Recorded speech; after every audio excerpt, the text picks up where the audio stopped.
Hi. இந்த channel நம்ம என்ன மாதிரி வீடியோஸ்லாம் பார்த்துட்ருக்கோம் அப்படின்னா ஃப்ரெண்ட்ஸ் சம்மந்தமான வீடியோஸ் பார்த்துட்ருக்கோம். அப்போ தான் ஷேர் மார்க்கெட் சம்மந்தமான வீடியோஸ்லாம் பார்த்துட்ருக்கோம். ஸோ அந்த விதத்தில் இன்றைக்கி நம்ம என்ன பார்க்க போகிறோம் அப்படின்னா ஃபிஸ்கல் பாலிசி அப்படின்னு என்னென்ன பார்க்க போகிறோம். ஸோ ஃபிஸ்கல் பாலிசினால் என்ன, அப்போ இதோட டைப்ஸ்லாம் என்ன, அப்புறம் என்னென்ன டூல்ஸ்லாம் யூஸ் பண்ணுறாங்க, அப்புறம் வந்து இதனால் வந்து இது எப்படி வந்து இந்தியன் ஸ்டாக் மார்க்கெட் ரிலேட் ஆகுதுன்னு சொல்லிட்டு இந்த மாதிரி சில டீட்டெயில்ஸ்லாம் இந்த வீடியோவில் பார்க்கலாம் வாங்க.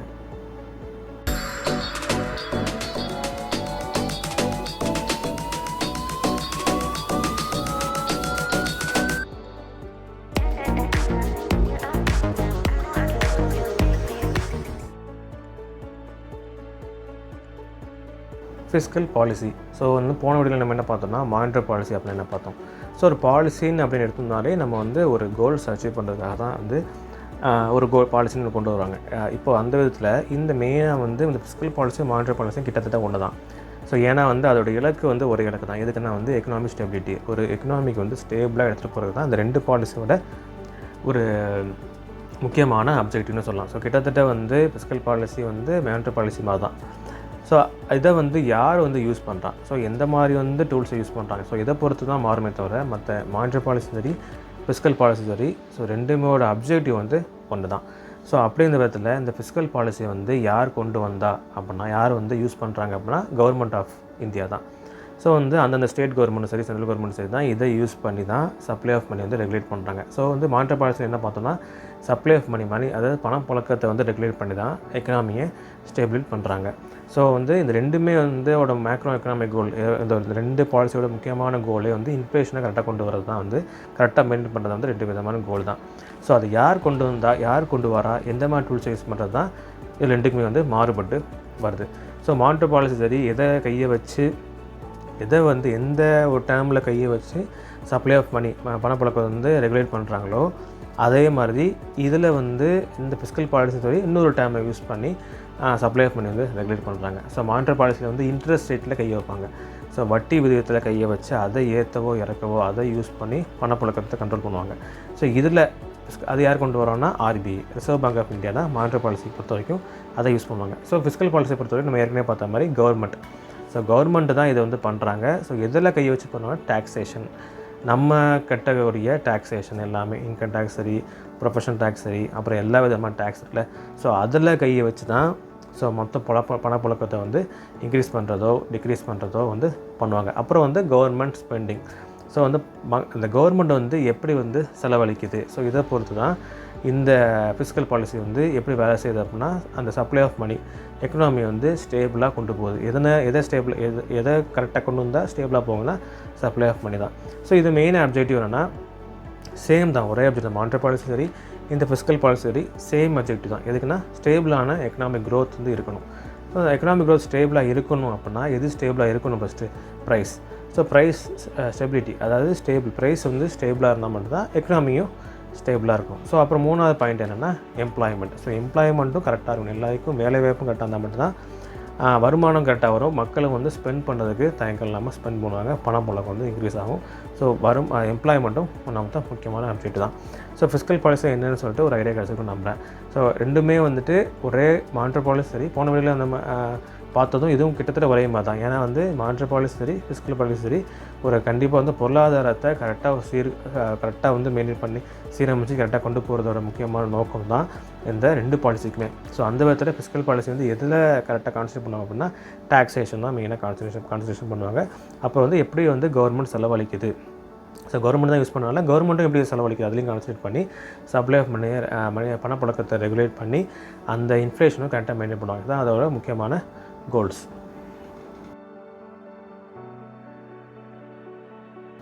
ஓகே, இந்த ஃபிஸ்கல் பாலிசியோட ரெண்டு முக்கியமான டைப் அப்படின்னு பார்த்தீங்கன்னா expansionary fiscal policy and contractionary fiscal policy. நம்ம மானிட்டரி பாலிசி இதே டைப் தான் பார்த்துருப்போம். ஸோ ஃபிஸ்கல் பாலிசியில் இந்த எக்ஸ்பான்ஷனரி பாலிசினால் என்ன யூஸ் அப்படின்னா, ஸோ வந்து மானிட்டரி பாலிசியில் இதே எக்ஸ்பான்ஷனரி மானிட்டரி பாலிசி டைப்பில் வந்து என்ன கையை வச்சு சப்ளை ஆஃப் மணி ரெகுலேட் பண்ணுறாங்கன்னா இன்ட்ரெஸ்ட் ரேட்டில் கையை வைப்பாங்க. இன்ட்ரெஸ்ட் ரேட்டை கையை வச்சு சப்ளை ஆஃப் மணி வந்து ரெகுலேட் பண்ணுவாங்க. அதே மாதிரி தான் இங்கேயும். ஸோ எக்ஸ்பான்ஷனரி அப்படின்னா என்னென்னா எக்ஸ்பேண்ட் ஆகிறது, சப்ளை ஆஃப் மணி வந்து இன்க்ரீஸ் பண்ணுறது, அந்த மாதிரி மீனிங் வச்சுக்கோங்க. ஸோ இன்க்ரீஸ் பண்ணோம் அப்படின்னா ஃபிஸ்கல் பாலிசி பொறுத்த வரைக்கும் எதில் கை வைப்பாங்க அப்படின்னா டாக்ஸேஷன்.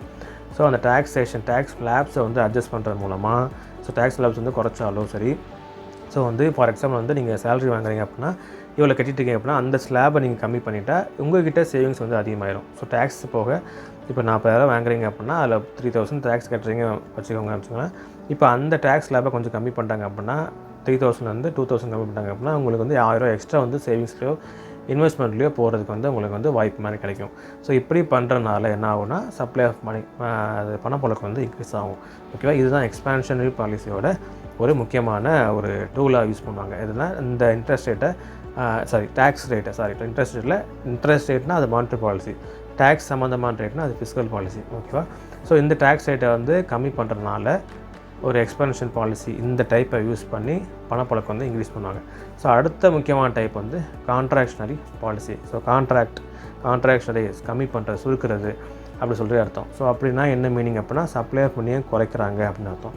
ஸோ இதை குறைக்கணும் அப்படின்னா இந்த ஃபிஸ்கல் பாலிசி என்ன பண்ணுன்னா டாக்ஸேஷனில் கிடைக்கும். டேக்ஸ் ஸ்லாப் வந்து இன்க்ரீஸ் பண்ணுறாங்க அப்படின்னா உங்களுக்கு வந்து சேவிங்ஸில் போகிற இன்வெஸ்ட்மெண்ட் போகிறது கொஞ்சம் கம்மியாகும். ஸோ கம்மி பண்ணுறதுனால நீங்கள் வந்து ஒரு பிஸ்னஸில் வந்து போடுறது அந்த அமௌண்ட்டும் கம்மியாகனால பணப்புழக்கம் வந்து கம்மியாகும். ஸோ இது வந்து இன்னொரு முக்கியமான டைப், அதாவது கான்ட்ராக்ஷனரி. இதே தான் மானிட்டரி பாலிசின்னு பார்த்தோம். பட் ரெண்டுக்கு என்ன வித்தியாசம்னா அது இன்ட்ரெஸ்ட் ரேட்டை கை வைப்பாங்க, இது வந்து டேக்ஸ் ஸ்லாபில் கை வைப்பாங்க. இதுதான் வந்து ரெண்டு டிஃப்ரென்ஸ். பட் வந்து மெயினாக வந்து இப்படி இந்த டேக்ஸை வந்து ஏற்றோ இறக்கம் பண்ணி பண சப்ளை ரெகுலேட் பண்ணுறது தான் இந்த முக்கியமான ரெண்டு டைப்.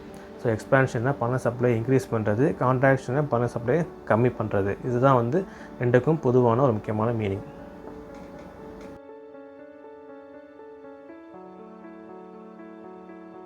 அடுத்து வந்து இந்த ஃபிஸ்கல் பாலிசியோட முக்கியமான டூல்ஸ். ஸோ இது வரைக்கும் பார்த்துட்டோம் டாக்ஸேஷன் அப்படி சொல்லி எந்த மாதிரி டைப்ஸ்லாம் பார்த்துட்டோம். ஸோ எந்த டூல்ஸை யூஸ் பண்ணி எந்த மாதிரி வழிகளில் இவங்க கையாண்டு வந்து எப்படி வந்து இந்த ரெகுலேட் பண்ணுறாங்க, சப்ளை ஆஃப் மணி வந்து ரெகுலேட் பண்ணுறாங்க அப்படி பார்க்கும்போது ரெண்டு முக்கியமான ஒரு டூல் யூஸ் பண்ணுவாங்க. ஸோ டூல்னு சொல்கிறத விட அந்த ஆக்டிவிட்டிஸ் சொல்லலாம். ஸோ அந்த ரெண்டு முக்கியமான ஆக்டிவிட்டிஸ் சொல்லலாம். ஸோ எந்த மாதிரி ஆக்டிவிட்டிஸ் அப்படின்னா கவர்மெண்ட் ஸ்பெண்டிங். ஸோ கவர்மெண்ட் தான் இதை பண்ணுறதுனால கவர்மெண்ட் எப்படி ஸ்பெண்ட் பண்ணுறது, வரக்கூடிய டேக்ஸ் ரெவன்யூவில் வந்து வரக்கூடிய அந்த வருவாய் மூலமாக தான் கவர்மெண்ட் வந்து ஸ்பெண்ட் பண்ணுது. அந்த ஸ்பெண்டிங்கை வந்து நான் அட்ஜஸ்ட் பண்ணுறது மூலமாக இன்க்ரீஸ் பண்ணுறதோ டிக்ரீஸ் பண்ணுறது மூலமாக இந்த பணப்புழக்கம் வந்து இன்க்ரீஸ் ஆகும். ஃபார் எக்ஸாம்பிள் வந்து ரிசெஷன் மந்த நிலை ஏற்பட்டிருக்கு, அதாவது ரொம்ப டவுன் ஆகுது அப்படின்னா அவங்க இந்த டைமில் என்ன பண்ணுவாங்க, கவர்மெண்ட் மெயினாக என்ன பண்ணுவோம் அப்படின்னா பணத்தை வந்து ஒரு இன்ஃப்ராஸ்ட்ரக்சர் ப்ராஜெக்ட், அதாவது ஒரு எப்படி வந்து ஒரு வெல்ஃபேரை வந்து இன்க்ரீஸ் பண்ணலாம், அது எம்ப்ளாய்மெண்ட்டை கூட்டலாம், அந்த மாதிரி இதில் தான் மெயினாக பணத்தை போடுவாங்க. ஸோ இப்படி போடும்போது எப்படின்னா ஒரு பெரிய கம்பெனி இன்ஃப்ராஸ்ட்ரக்சர் கட்டுறாங்க அப்படின்னா அதுக்கு தான் மொத்தம் செலவழிப்பாங்க. ஏன்னா அந்த இன்ஃப்ராஸ்ட்ரக்சர் கட்டியாச்சுன்னு அப்படின்னா பிஸ்னஸ் ஆக்டிவிட்டி வந்து இன்க்ரீஸ் ஆகும். ஸோ அப்படி இன்க்ரீஸ் ஆகிறனால பணப்புழக்கமும் ஒரு எம்ப்ளாய்மெண்ட் கிடைக்கும். ஸோ இந்த இடத்துல பார்க்கும்போது கவர்மெண்ட் ஸ்பெண்டிங் ஆகும்போது இன்னும் வந்து கம்மியாகும். ஏன்னா மொத்த பணமும் அங்கே போட்டாங்களே. ஸோ இப்படி வந்து டிபெண்ட் பண்ணி தான். ஸோ கவர்மெண்ட்டோட ஸ்பெண்டிங் வந்து டிக்ரீஸ் பண்ணி மூலமாக பணப்புழக்கத்தை வந்து பணப்புழக்கத்தை இன்க்ரீஸ் பண்ணுவாங்க. ஸோ அப்படி இன்க்ரீஸ் பண்ணுறது மூலமாக ஃபார் எக்ஸாம்பிள் வந்து ஒரு கவர்மெண்ட் வந்து கிட்டத்தட்ட வந்து 10 லட்சம் செலவாயிடுச்சு. ஆனால் வருவாய் வந்து எதை பொறுத்து வருவாய்னா டேக்ஸ் வர பொறுத்து தான். ஸோ அந்த வரக்கூடிய டேக்ஸ் வருவாயை பொறுத்து தான் இந்த கவர்மெண்ட் வந்து ஸ்பெண்ட் பண்ணோம். மெயினாக வந்து ஒரு மந்த நிலை ஏற்பட்டிருக்கு அப்படின்னா கவர்மெண்ட் வந்து மெயினாக வந்து இன்ஃப்ராஸ்ட்ரக்சர், அப்புறம் வந்து வெல்ஃபேர், ஹியூமன் வெல்ஃபேர், ஸோ அந்த மாதிரியில் தான் ஃபண்ட் வந்து ஓவராக போடும். ஸோ அப்படி போகிற பட்சத்தில் வந்து எம்ப்ளாய்மெண்ட்டும் இன்க்ரீஸ் ஆகும். அப்படி இன்க்ரீஸ் ஆகிற நேரத்தில் பணப்புழக்கமும் இன்க்ரீஸ் ஆகும். ஸோ இதை இப்படி யூஸ் பண்ணனால கவர்மெண்ட்டோட அந்த வருவாயும் கம்மியாகிட்டே இருக்குது. ஏன்னா வந்து வருவாய் இங்கேருந்து வரல, பட் இங்கேருந்து ஸ்பெண்ட் ஒரே போயிட்டே இருக்குது. ஓகேவா? ஸோ இப்படி வந்து ஸ்பெண்டிங் போகிறனால அந்த வருவாய் வந்து இன்க்ரீஸ் ஆகும். ஸோ வேலைவாய்ப்பு வந்து இன்க்ரீஸ் ஆகும். ஸோ அப்படி வருவாய் இன்க்ரீஸ் ஆகிடுச்சு.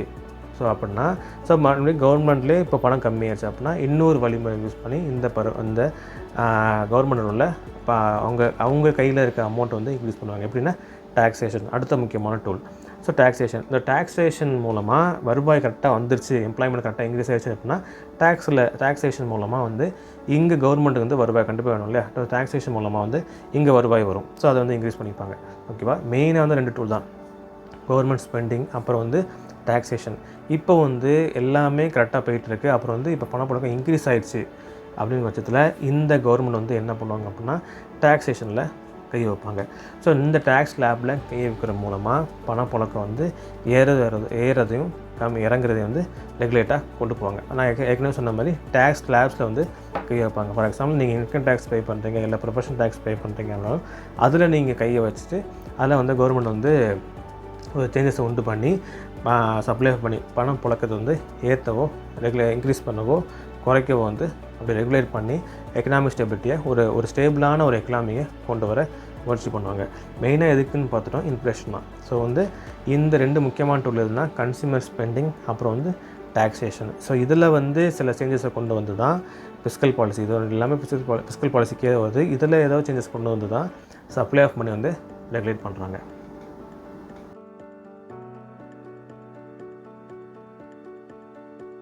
ஓகே, இந்த ஃபிஸ்கல் பாலிசினால் ஷேர் மார்க்கெட்டில் எப்படி வந்து இம்பேக்ட் ஆகுது சொல்லி பார்க்கலாம். ஸோ இந்த மானிட்டரி பாலிசி சரி ஃபிஸ்கல் பாலிசி மேலே எல்லாமே இன்டர் கனெக்டட் மூலமாக தான். ஸோ அந்த பப்ளிக் வந்து கவர்மெண்ட் வந்து செலவு பண்ணுது அப்படின்னா கண்டிப்பாக வந்து லோன் வாங்கியிருப்பாங்க. அப்போ தான் ஸோ வந்து கவர்மெண்ட் வந்து பேங்க் வந்து லோன் வாங்குறாங்க அப்படின்னா அந்த பேங்க்கோட இன்ட்ரெஸ்ட் ரேட் வந்து யார் நிர்ணயம் பண்ணுறாங்கன்னா மானிட்டரி பாலிசி தான். ஓகேவா? அந்த மானிட்டரி பாலிசி வந்து அந்த இன்ட்ரெஸ்ட் ரேட்டை வந்து கம்மி பண்ணிட்டாங்க அப்படின்னா இங்கே வந்து லோன் வாங்குறது வந்து அதிகமாகிடும்.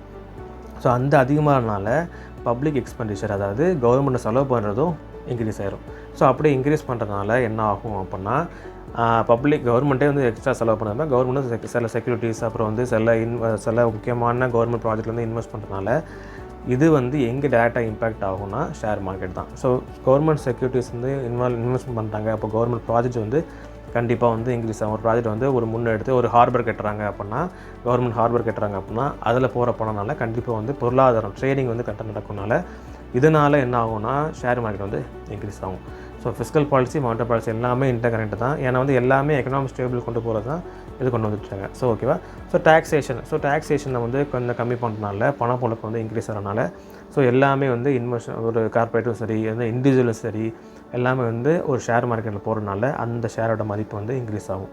ஸோ நான் வந்து ஒரு கனெக்ஷன் சொன்னேன் பார்த்தீங்களா? ஸோ அங்கே பேங்க் ரேட்டில் வந்து கை வச்சாங்கன்னா இங்கே கவர்மெண்ட் பேங்க்கிட்ட வந்து லோன் வாங்குகிற அமௌண்ட்டும் இன்க்ரீஸ் ஆகும், போடுற அமௌண்ட்டும் இன்வெஸ்ட்மெண்ட் போகிற அமௌண்ட்டும் இன்க்ரீஸ் ஆகிறனால ஷேர் மார்க்கெட்டும் இன்க்ரீஸ் ஆகும். இன்னொன்று வந்து டாக்ஸேஷன். ஸோ இப்போ வந்து டாக்ஸேஷனை இந்த ஃபிஸ்கல் பாலிசி மூலமாக டாக்ஸேஷன் வந்து கம்மி பண்ணிட்டாங்க அப்படின்னா இண்டிவிஜுவலும் சரி ஸோ கார்பரேட் கட்ட வந்து டேக்ஸ் எல்லாமே கம்மியானால அந்த கார்பரேட்டில் என்ன பண்ணுவோம்னா எக்ஸ்ட்ரா பணம் வந்து இன்வெஸ்ட்மெண்ட் பண்ணுவாங்க எங்கன்னா அந்தந்த பிஸ்னஸில். ஸோ அப்படி பண்ணும்போது ஷேர் மார்க்கெட் வந்து இன்க்ரீஸ் ஆகும். ஸோ இதுதான் வந்து ஃபிஸ்கல் பாலிசி மூலமாக ஷேர் மார்க்கெட் வந்து எப்படி இம்பேக்ட் ஆகுதுன்னு சொல்லி பார்க்குறது. ஸோ இதுவே வந்து அப்படியே ஆப்போசிட் நடந்தால் எப்படி இருக்கும்? ஸோ வந்து பணமும் வந்து அதிகமாக போயிட்டுன்னு சொல்லிட்டு மக்கள் இப்போ அந்த பப்ளிக் எக்ஸ்பெண்டிச்சர் கவர்மெண்ட்டும் செலவு பண்ணுறதை கம்மி பண்ணிட்டாங்க. அப்புறம் வந்து டேக்ஸும் வந்து இன்க்ரீஸ் பண்ணிட்டாங்க அப்படின்னா பணப்புழக்கம் வந்து கம்மியாகும். ஸோ பணப்புழக்கம் கம்மியாகிடுச்சுனாலே பிஸ்னஸ் ரொம்ப வந்து ஒரு மூவ் இருக்காது. நம்மளும் ஒரு இண்டிவிஜுவலும் சரி கார்பரேட்டும் சரி ஒரு டேக்ஸ் மாதிரி அதிகமாக இது கட்டுறதுனால இன்வெஸ்ட்மெண்ட் வந்து சரியாக லெவல் வந்து இன்வெஸ்ட்மெண்ட் லெவல் வந்து கம்மியாகும். ஸோ அப்படியே கம்மியாகிறனால என்ன ஆகும்னா ஷேர் மார்க்கெட்டும் கொஞ்சம் டவுன் ஆக தான் நீங்கள் பார்க்கலாம். ஓகேவா? ஸோ இப்படி தான் வந்து ஃபிஸ்கல் பாலிசியில் கொண்டு வர சேஞ்சஸ் வந்து ஷேர் மார்க்கெட் வரைக்கும் நம்ம எல்லாமே இன்டர் கனெக்ட் தான். ஸோ ஓகேவா? லிங்க் இருக்கிறனால ஏன்னா வந்து நம்ம டேரெக்டாக டேக்ஸ் கட் பண்ணுற கை வைக்கிறாங்க. ஸோ மெயினாக வந்து டேக்ஸ் வந்து கவர்மெண்ட்டுக்கு ஒரு வருவாய் தான். ஓகேவா? அந்த வருவாயும் கம்மியாகிறது நம்மளோட டேக்ஸ் வந்து இங்கே நம்மளுக்கும் ஒரு டேக்ஸ் கட்டுறதுனால நம்மக்கிட்டே ஒரு வருவாய் கம்மியாகுதுன்னா இது சில சேஞ்சஸ்லாம் பண்ணும்போது கண்டிப்பாக வந்து இதை ஷேர் மார்க்கெட்டும் கண்டிப்பாக ஒரு இம்பேக்ட் ஆகும். ஓகேவா? ஸோ ஃபிஸ்கல் பாலிசி பொறுத்த வரைக்கும் டாக்ஸேஷன் அப்புறம் வந்து கவர்மெண்ட் ஸ்பெண்டிங் இதெல்லாம் வந்து நம்ம கை வைக்கிறனால பணப்புழக்கம் ஏறவும் இறங்கவும் செய்கிறதுனால இந்த இம்பேக்ட் வந்து நீங்கள் இந்தியன் ஸ்டாக் மார்க்கெட்லேயும் பார்க்கலாம். ஓகே, இந்த வீடியோவில் வந்து ஃபிஸ்கல் பாலிசி அப்புறம் என்னென்னு பார்த்தோம், ஃபிஸ்கல் பாலிசியோட அப்ஜெக்டிவ்லாம் என்ன பார்த்தோம், அப்புறம் வந்து என்ன டைப்ஸ்லாம் யூஸ் பண்ணுறாங்க, அப்போ என்னென்ன முக்கியமான டூல்ஸ்லாம் யூஸ் பண்ணுறாங்க அப்படி பார்த்தோம். ஸோ இதனால் வந்து ஷேர் மார்க்கெட்டில் இந்தியன் ஸ்டாக் மார்க்கெட்டில் எந்த மாதிரி இம்பாக்ட்லாம் வருதுன்னு சொல்லி பார்த்தோம். ஸோ இந்த டீட்டெயில்ஸ்லாம் உங்களுக்கு புரிஞ்சுக்கும் நம்புகிறேன். நெக்ஸ்ட் வீடியோவில் அடுத்த ஒரு முக்கியமான ஒரு ஃபைனான்ஸ் டாப்பிக்கோட உங்களை வந்து மீட் பண்ணுறேன். பாய்.